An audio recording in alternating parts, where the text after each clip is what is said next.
merah kotaknya, jadi aku tinggal tekan.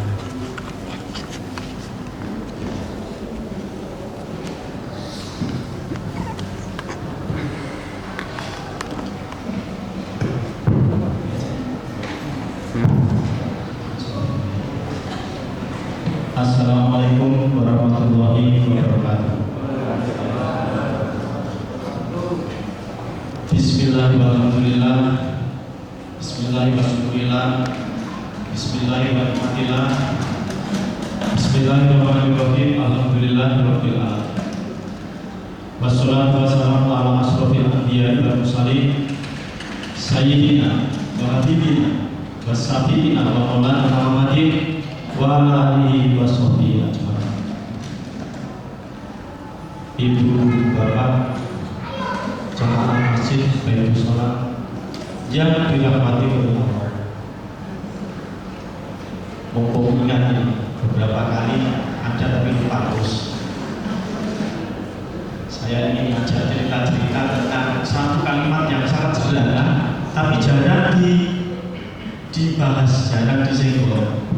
Mengingat, biasanya saya ingin sampaikan tapi lupa, yaitu amma ba'du. Biasanya kita akan dengar di para khotib yang ceramah itu selalu sampaikan amma ba'du. Nah, terus saya berpikir-pikir jauh, tiap kali mau ada itu. Ternyata, nah nanti kalau ada yang lebih silakan. Ternyata amma ba'du ini adalah kebiasaan atau budaya lama dari baginda Rasul Sallallahu Alaihi Wasallam Muhammad Nabi Al-Hijab. Jadi amma ba'du ini adalah kebiasaan Rasulullah yang ternyata terus dilestarikan sampai saat sekarang ini. Jadi biasanya kita akhir dengan nama. Dan ternyata kalau kita lihat secara linguistik, jadi dari beberapa pemahaman yang ada itu dipahami sebagai dan segala sesuatunya dan selanjutnya, seperti itu boleh. Terus ada yang katakan itu bisa dipahami dengan demikian, selanjutnya adalah seperti itu. Jadi ternyata amma ba'du ini fungsinya itu adalah untuk memutus.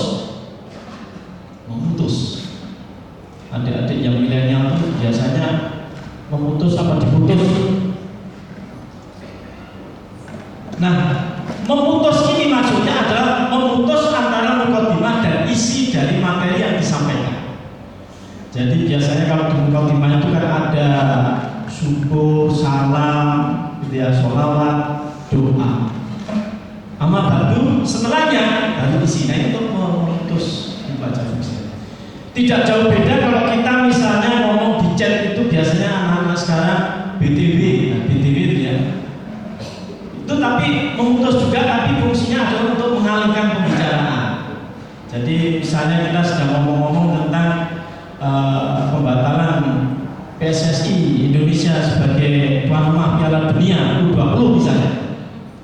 Terus kita ngomong BTW, nanti bubernya di mana? Nah, gitu. Jadi ngomong-ngomong nanti bubernya itu memutus. Kalau amma ba'du itu fungsinya adalah memutus antara mukadimah dan isi. Nah, nanti barangkali ada pemahaman lebih gitu ya. Saya sangat senang ya, karena ini sudah lama sekali menjadi pikiran saya ya, ada amma ba'du. Terus saya cari-cari kemudian seperti itu.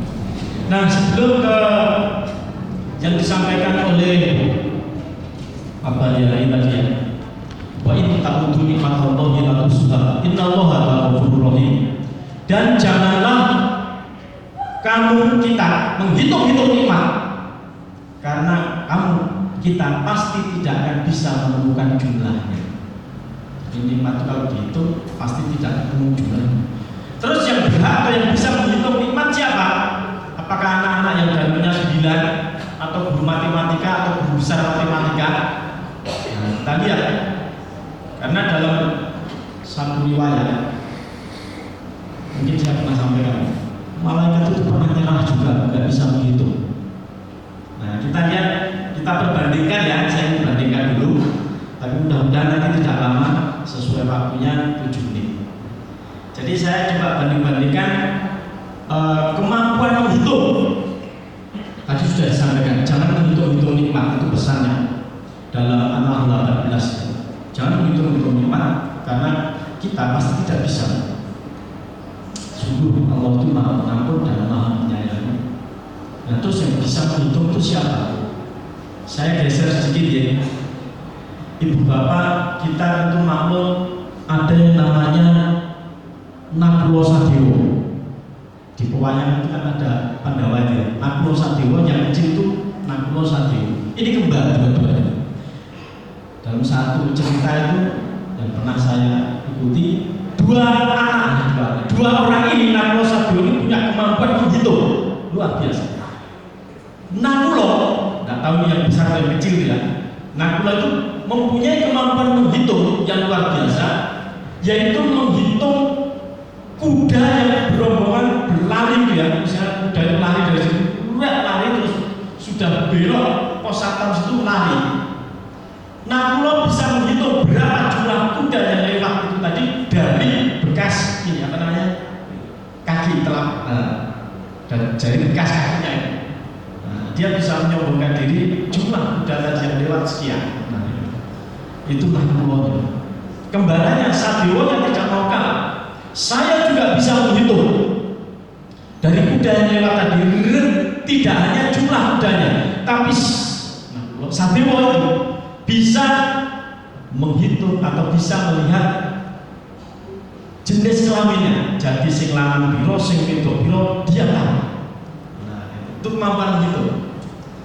Nah, sementara kita manusia tadi sudah diingatkan untuk tidak menghitung-hitung nikmat.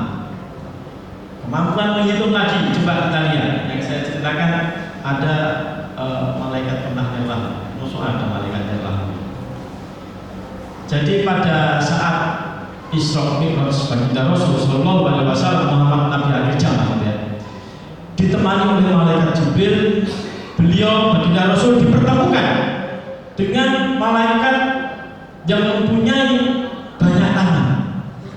Terus baginda Rasul bertanya, ini siapa ya Jibril? Ini adalah malaikat 1000 tangan yang masing-masing tangan yang punya 1000 jari. Loh iya. Terus baginda Rasul menghitung 1, 2, 3, 1000, 1, 2, 3, 1000, 1, 2, 3, 1000. Nah seperti itu. Terus kenapa harus seperti itu? Malaikat Jibril. Ternyata tugas dari malaikat ini adalah menghitung tetesan air hujan yang jatuh ke bumi dimanapun, apakah itu di rawa, laut, sungai, pantai, lembah, ngarai, ataupun tempat-tempat yang belum pernah dijamah oleh manusia. Malaikat bisa menghitung dia tetesan air hujan tersebut berapa. Baginda Rasul bertanya, sejak Nabi Adam, ya, tetesan air hujan sejak Nabi Adam sampai sekarang dia bisa menghitung. Kaget, takjub, heran Rasulullah. Terus bertanya, tapi Rasulullah yang berulang ya Rasulullah, saya punya kelemahan. Apa kelemahan? Kamu sudah bisa menghitung sebegitunya. Kelemahan saya adalah saya tidak bisa menghitung umatmu ya Muhammad. Kalau mereka sudah berkumpul dalam satu majelis, kemudian dia menyebutkan dia bersolawat atas namamu, saya tidak akan bisa menghitung pahala yang diterima oleh umatmu yang bersolawat itu. Nah itu ternyata kelemahannya. Nah supaya malaikatnya bingung, mari kita solawat. Sholatullah salamullah ala toha rasulillah. Sholatullah salamullah ala yasin habibillah. Nah nanti dilanjutkan sendiri. Saya ingin bertanya untuk mengingat-ingat, ini sholawat apa ini namanya? Sholawat? Bukan kalian ini. Sholawat? Bukan sholawat Jibril. Sholawat badan. Nah, sholawat badan. Apakah ada kaitannya dengan perang Badar? Saya dulu berpikir begitu. Apakah pas perang itu bersolawat begitu? Seperti Persebaya itu bermain doa bukan.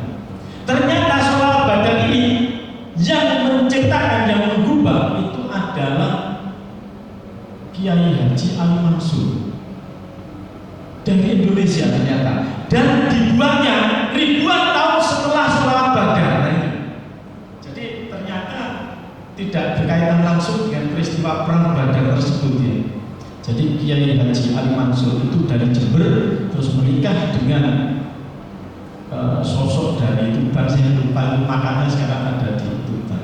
Itu yang saya ikuti kira-kira demikian. Sholawat Badar itu sebelumnya anonim, tidak dikenal siapa penciptanya sampai tahun 89. Kemudian Gus Dur menyatakan itu yang nulis, yang membuat itu Kiai Haji Ali Mansur.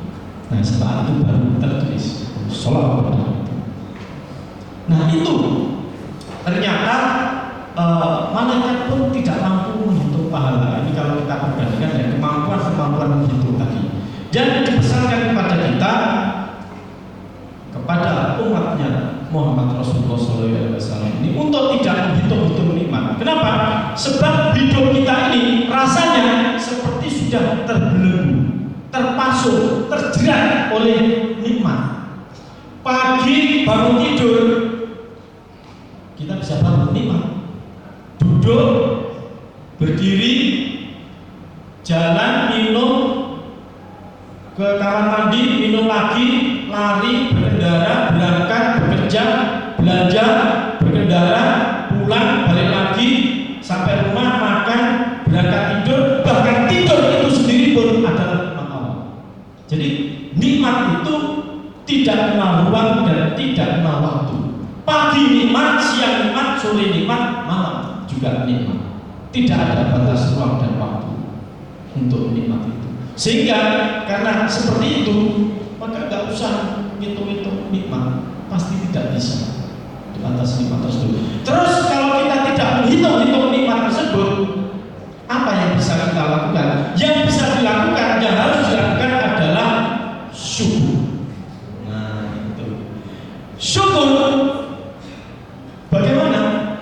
Ya cukup bersyukur dengan, kalau secara garis besarnya cukup dengan 3 cara saja. Dengan lisan, dengan harus minum jadi dengan bersyukur itu bisa dengan dalam hati, dengan lisan, dengan lisan, dengan dalam hati, dan dengan amal perbuatan. Syukur kan demikian. Meskipun dengan bagian-bagian tadi bisa dipilah-pilah lagi. Yang dengan lisan itu dengan cara ini, yang dalam hati dengan cara ini, yang dengan amal perbuatan dengan ini. Dengan hati kita bersyukur dalam hati. Jadi perbanyak syukur dalam hati, kita memahami bahwa semuanya ini adalah milik Allah dan akan kembali kepadanya. Jadi innalillahi wa inna ilaihi raji'un. Ini kan sebenarnya kalimat syukur juga. Cuma kalau pas jatuh di lisan, wah alhamdulillah menang ya. Terus alhamdulillah dapat banyak hadiah ya. Innalillahi wa inna ilaihi raji'un. Semuanya adalah milik ya Allah dan akan kembali kepadamu. Tapi ketika kita sampaikan kalimat tersebut, contohnya sebelah ngomong si mati sopo kan gitu. Biasanya kan seperti itu. Nah syukur dengan dalam hati diucapkan dengan lisan, alhamdulillah ya, sudah waktunya berbuka puasa, nyaman enak.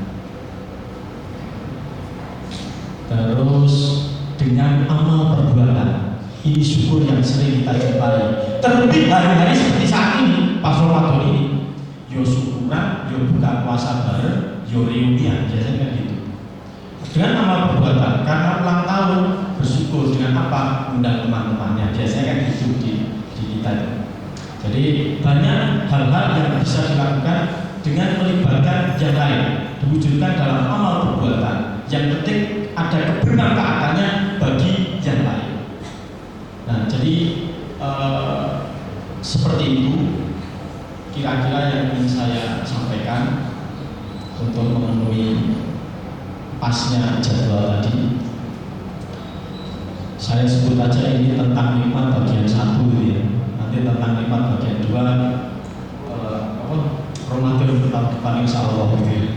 Nah seperti itu. Kira-kira seperti itu. Terima kasih